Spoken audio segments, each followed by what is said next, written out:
Somalia میں گزشتہ دنوں ہونے والی خواتین کی لڑائی کے دوران ایک نومولود کی ہلاکت کے معاملے پر ورثاء کی جانب سے احتجاج کیا گیا کہ ہمارے ساتھ انصاف کیا جائے۔ حاملہ خواتین پر تشدد کے باعث نومولود کی ہلاکت ہوئی ہے۔ دوسری جانب واقعے نے جب شدت اختیار کی تو شہر کے امن و امان کو برقرار رکھنے کے لیے ضلعی امن کمیٹی کے ممبران اور انجمن حسینیہ کے نائب صدر سید ثقلین حیدر شاہ نے دونوں فریقین کو بٹھا کر دونوں فریقین کی غلط فہمیاں دور کروا دی گئی۔ اس موقع پر محمد رمضان نے فراخ دلی کا مظاہرہ کرتے ہوئے تمام ملزمان کو خدا کی رضا کے لیے معاف کر دیا۔ ساڈی جی دونوں گھراں دی صلح کراتی، وہ بہت بہت مہربانی، شکریہ۔ اس موقع پر ضلعی عمل کمیٹی کے ممبر اور انجمن حسینیہ کے نائب صدر سید ثقلین حیدر شاہ کا کہنا تھا کہ شہر میں امن و امان کی فضا کو برقرار رکھنے کے لیے دونوں فریقین کو بٹھا کر صلح کروا دی گئی، جبکہ ملزمان کی جانب سے بھی محمد رمضان کا شکریہ ادا کیا گیا۔ آج دونوں گروپوں کو میں نے یہاں اپنے دربار پہ بلایا اور بلا کر دربار معصومیہ پر ان سب لوگوں کی میں نے بیٹھ کے صلح کروا دی۔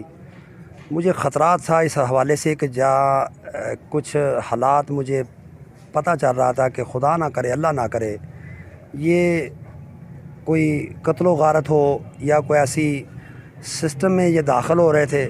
دونوں فریقین نے تمام تر غلط فہمیاں دور ہونے کے ساتھ ساتھ ایک دوسرے کو معاف کرتے ہوئے آئندہ بھی ایک دوسرے کا خیال رکھنے اور ہمیشہ ساتھ چلنے کا وعدہ کیا، اور سید ثقلین حیدر شاہ سمیت دیگر معززین کا بھی شکریہ ادا کیا جنہوں نے دونوں فریقین میں صلح کروا دی۔ کیمرہ ٹیم کے ساتھ سجاد علی، DPN نیوز، کمالی۔